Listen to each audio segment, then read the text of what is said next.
Hello and welcome back to Cody 6 Place. I'm Alec, and today we are doing some more classroom stuff for Pokemon Violet. Last time we did talks with the teacher. This time we are doing the Class 5 for the game.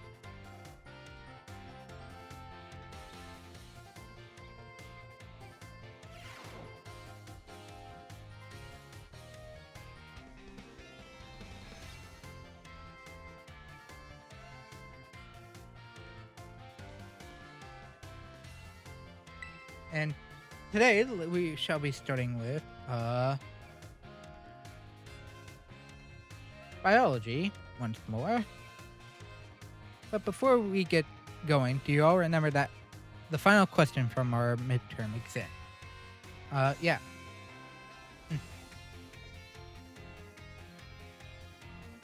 Well, Flavel found out about it somehow, and I got yelled at. Whoops. Apparently, he could tell I was hiding something just by looking at me. Must have noticed all the color flushed right out of my face. Speaking of color, today I'd like to teach you all about colors as they pertain to Pokemon. Some Pokemon have slightly different coloration or patterning on their body based on their gender or individual differences. In very rare cases, a Pokemon may have wildly different coloration compared to others of the same species. Do you know what the probability of this is? Call these specimens shiny Pokemon. Yay. It is quite rare to cross paths with one. Yeah, it kind of is. Does anybody here know what the likelihood of finding a shiny Pokemon is? It's 1 in 4,000. Oh, that's right. You may have the makings of a Pokemon professor. Shiny Pokemon appear at a rate of 1 in 4,000. Isn't that amazing? The probability of encountering one in the wild is the same as hatching one from an egg, too. Eggs from a pair of Pokemon raised around differing languages or a special case. There's a higher than average chance that a shiny Pokemon will hatch from these eggs, but we haven't been able to figure out why that is just yet. I've also heard the rumors of a charm that increases your likelihood of finding shiny Pokemon when you have it in your bag. Can you believe that? This claim cannot be scientifically verified, but it sure would be fun if it were true. Oh. Whoop, there's the bell. That's all. Thank you for your attention. Shinies. Yay. I have a couple. Some good, some meh. That I've been able to get. But it's not many. Still more than some. I mean, it's not my original sword file where I found a shiny Vulpix within the first 5 minutes of... Quite literally, I think I got to Millick Meadows, or I beat Millick Meadows gym. And then I walk out to the wild area, and there, boom, right there in front of me is a shiny Vulpix that I can't use for the rest of the game. Hello everyone, let's have a fun class today. Did you make sure to review last class's material in order to stay sharp? Oh, why? No, it was a little difficult with all the talk of multiplication and percentages and the like. But we'll be talking about percentages again today to learn about probability. God, no. I hate statistics. That may sound like we're going to have another difficult class, but did you know that all of you already deal with probability on a regular basis? Yes, flip a coin. And accuracy. Pokemon moves generally have a property called accuracy, which determines the probability that they will hit. Or roll a d20. See if you're succeeding, failing, super failing, or critically hitting. Succeeding. The accuracy of tackle is 100, or 100%. So if you were to use tackle 100 times, you could expect it to hit all 100 times. The move Hypnosis, which puts opponents to sleep, has an accuracy of 60 or 60%.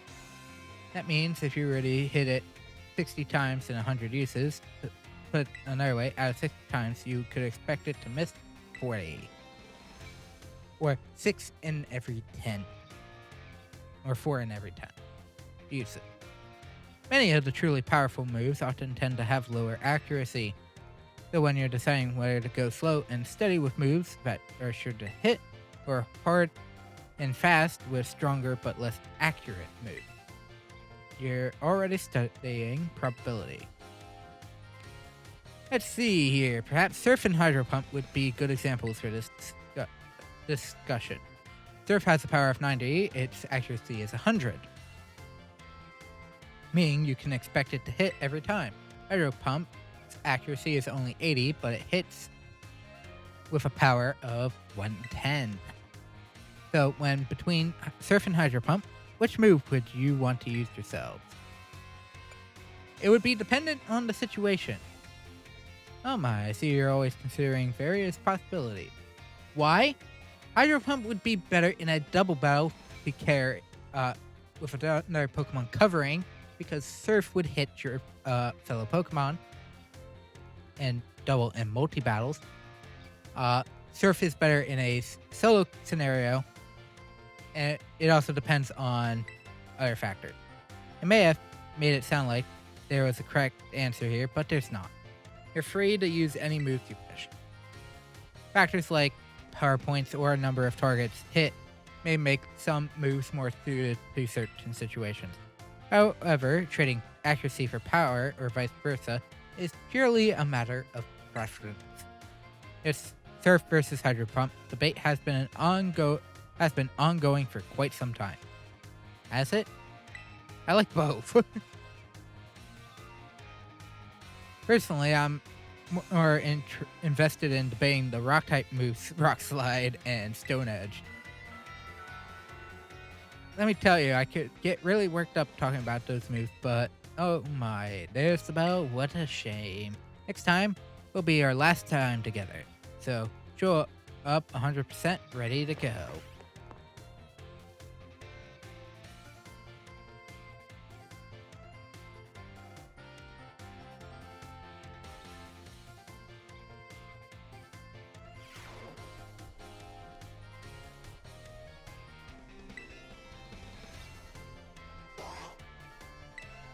Our next class, History.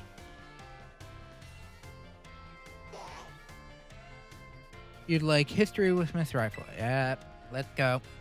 Hurry up.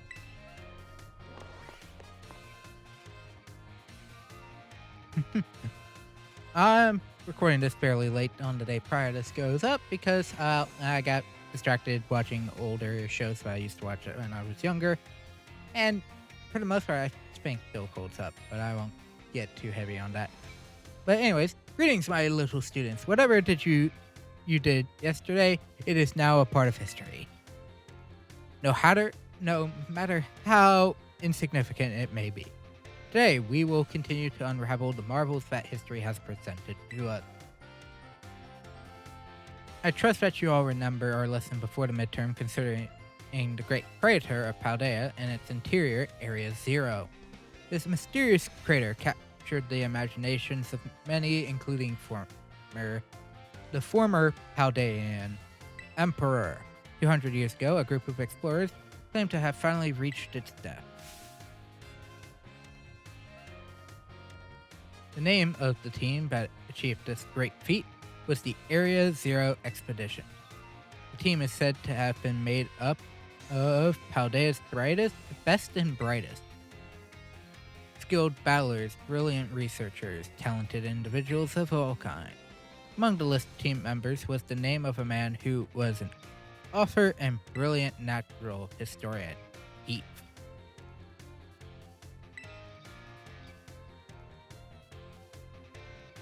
Why was Heath in yellow?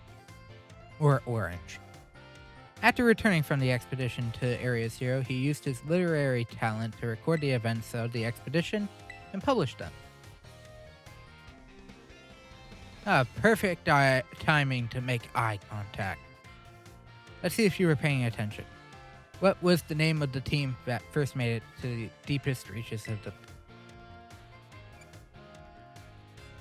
Totally, it was the Survey Corps. I see, that one is supposed to be a small joke. The Survey Corps is Legends. Correct. To pick up on and remember a term, I simply slipped into the flow of the lecture. You really are quite the clever one. The correct name for this team was the Area Zero Expedition. The record of their activities, written by the expedition member Heath, can be found in bookstores and the like even today. This record is now known as the Violet Book. At the time, the entire region of Paldea was absolutely buzzing about Area Zero. The Violet Book was so popular that practically everyone had a copy. However, the book itself was full of fantastical descriptions and illustrations of things that could never be thought of as real. The masses began to call Heath a liar. Even the truth of the expedition making it to the bottom of the crater was called into question. The Violet Book was condemned to the shelves of used bookstores as just another book of wild paranormal stories. There's a copy on one of the bookshelves on the ground floor of the entrance hall. Feel free to have a read if you're interested. Oh, is that the time already? I must have gotten swept up, filling your minds with knowledge. This ends today's lessons. We will unravel more of history's enigmas next time. Time's the only one that so far has talked about the Class 6 being the last class. Good afternoon. What class? Language. Once again, I will be very... sorry for any pronunciations as I read his prompts. But I don't think I have to actually read anything better.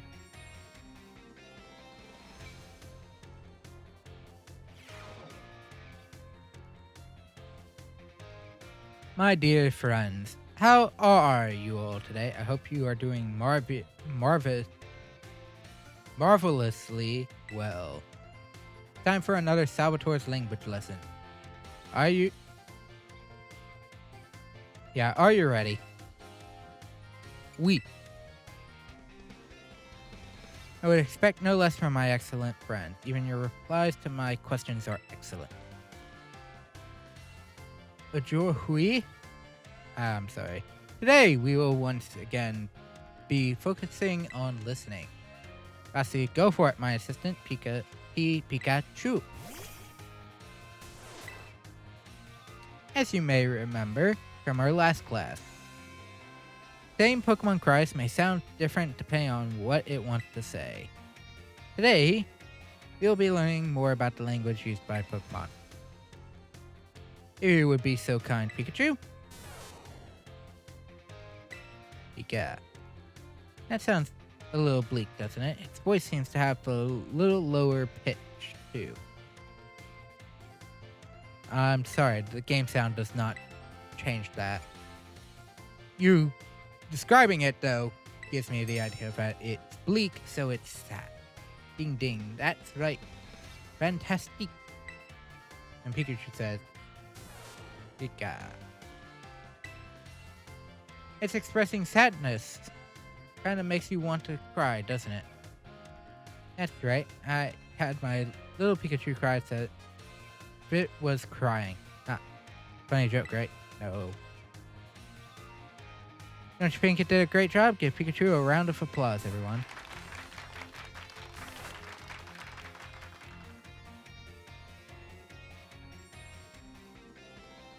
Now, propose of nothing, let me give you all one of my wise words of advice. If you hear one of your Pokemon making sad noises like this one, you should treat them with even more kindness than usual. Well, you probably already knew that, though. A piece of cake for you all, I'm sure. Of course, this goes for your classmates and others as well. Friends should support each other in times of sadness. I truly hope that you all can have smiles on your faces all the time, my friends. Our Dolchen course, next lesson, that is, will be our final lesson together. I hope you are ready for the climatic finale. Adios, bata ne.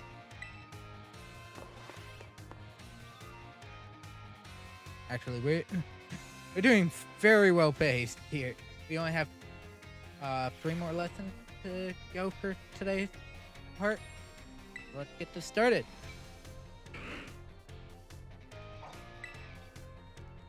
Battle studies. Yes, please. Don't be dirty.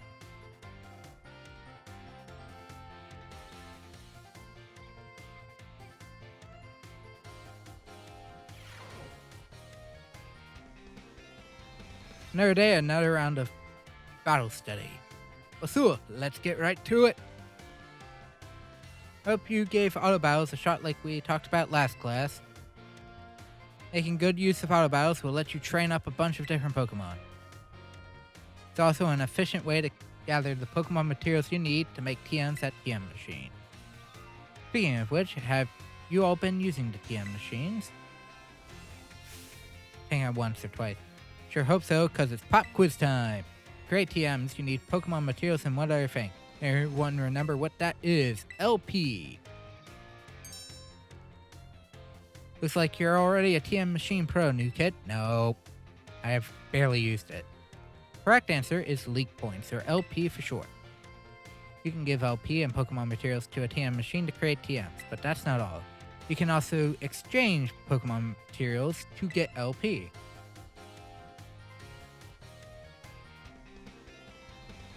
I recently heard about some shady individuals getting LP illegally using a technique called hacking or something like that. I don't want any of you getting involved in bad stuff like that. Got it? Anyway, you can also add TMs that you want to make to your watch list. This will help let you keep an eye on the materials you need to gather. Okay. In conclusion, in order to make TMs, you need Pokemon materials. And if you want to get holds of lots of materials, you'll have to battle all kinds of Pokemon. Oh man, I was just about to suggest we do some hands-on practice to really drive the point home. But I guess we're never gonna have time for that. Half the time. Class is over for now. Take care, you little rascals.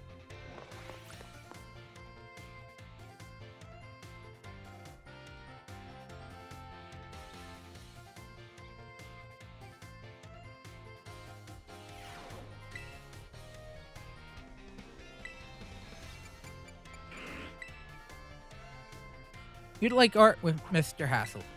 Yes, please. Class will begin soon, don't be tardy.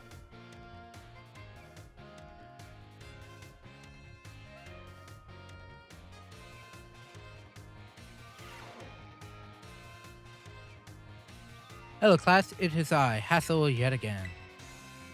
First allow me to apologize for losing my composure during our last class. I was so touched by Brassius's story that I simply couldn't contain my emotions. I'm sorry for making such a scene.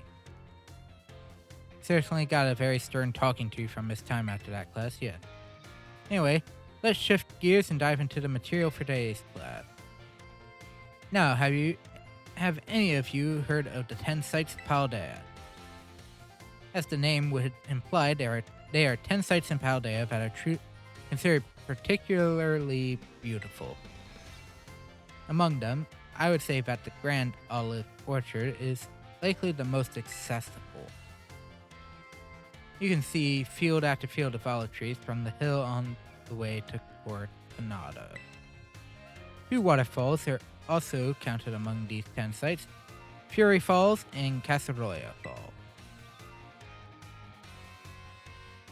Then there's the peak on Glacio Mountain, known as Paldea's highest peak. There's another cliff on Glacio Glaciado Mountain that's named after its rather unique shape. So let me ask you, my students, what is the name of the three-pronged cliff on Glaciado Mountain? No need to grasp at straws. Glacio's Clasp A.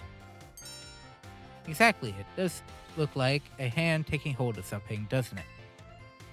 Three-pronged cliff on Glaciado Mountain is in fact known as Glaciado's Grasp. Though its shape is far too stubby to be that of a human hand, I imagine someone thought it looked like a Pokemon hand grabbing something. Probably a Pikachu. It is also the mountains in Area 3 of the East Province, where you can get a good look at Lavincia. It's particularly gorgeous at night. In fact, the view is so brilliant, it is known as the Million-Volt Skyline. Here it's quite a hot spot for dates, and deservedly so for having such a romantic view. Imagine it, what do the kids say these days? A very, bleak selfie spot. Oh god, why? Of course you may feel that not all tent sites live up to their grandiose names. How often do we visit some tourist spot only to be disappointed? Not to say that you shouldn't visit them, only that you should keep your hopes in check. The important thing is to go yourself and see them with your own two eyes. And sometimes a disappointing experience can be worthwhile in its own way. Take a chance. Well, that's it for today, class. Thank you for your attention.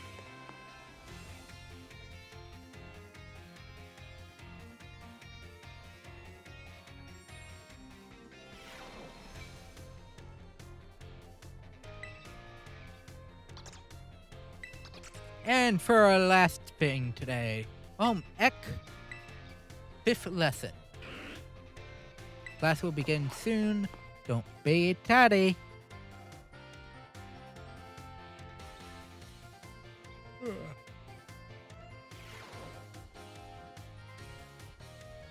Put away your phones. It is time to begin class. While you're out performing field work with one of your Pokemon walking alongside you, have you ever noticed changes in its coloration? No, I don't mean that it suddenly becomes a shiny Pokemon or any nonsense like that. I'm speaking of it becoming filthy. Pokemon battle. They get hurt by moves used against them. They get battered by wind and rain. They get covered in sand and mud. They get, in a word, filthy. I have seen many a trainer walking about with their adorable little Pokemon without addressing this issue. It is deplorable. Let me ask you this question of someone who I am sure would not tolerate such shameful conduct. Oh yeah. What should you do if your Pokemon is filthy? Clean it up. I am guilty. Perfectly correct. I knew I could count on you to provide me with such an answer. When your Pokemon are dirty, clean them. This is of course simply common sense. While you are having a picnic, you can approach the Pokemon on your team and perform a variety of actions. One such action is putting them through what I like to call the Pokemon wash. In other words, you are able to clean them up.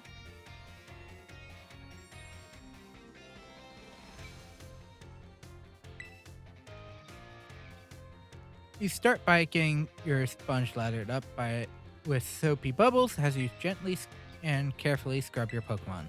Once your Pokemon is nice and covered in soapy bubbles, the bubbles will encapsulate the filth, and then you simply wash it away with a spray of water. This will get your Pokemon clean and shining as bright as a Terratool. It is certainly quite a bit of work, but this will also restore HP and cure status condition. Okay. Or some Pokemon may have parts of their bodies that they don't want scrubbed, or that they would rather not get wet. Be sure to keep this in mind when you're cleaning your Pokemon. Now, the most important point that I must mention is some Pokemon like to be dirty.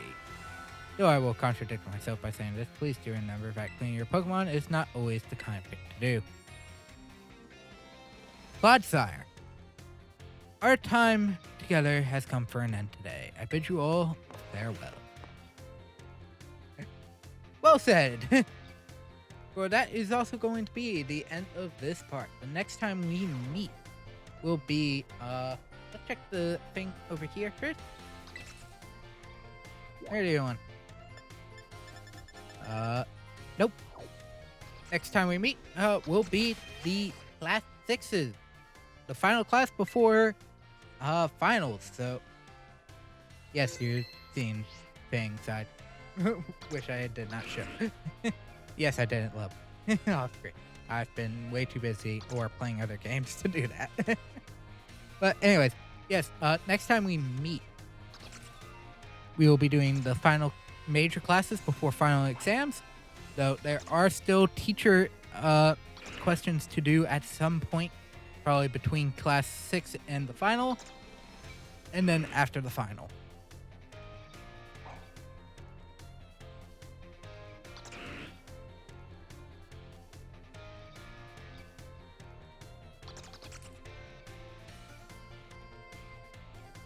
For this.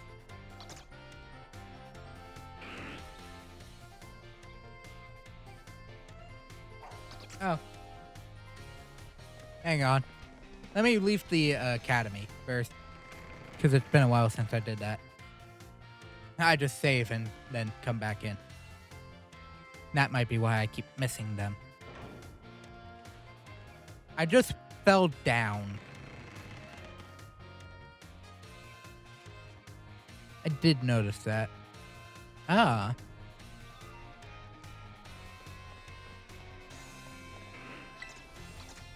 I actually get some decent stuff for completing those stuff. Apparently you get a Galarian Meowth. That's interesting. But anyway, that is going to be it for this part. So, once again, I will say thank you to everyone who's been watching these. I know there's kind of side content, but and I'm sorry that it's taking so long to finish the game. I've been mainly relegating Violet to streams, and I haven't really had time to stream. I hope to fix that despite summer coming up and that being one of my busiest work schedules. But I hope to get at least some in during that time as well, despite trying to also take a break as well. But anyways, yeah, next time we meet, will be the class 6s. So thank you all so very much. I'll see you next time. Bye.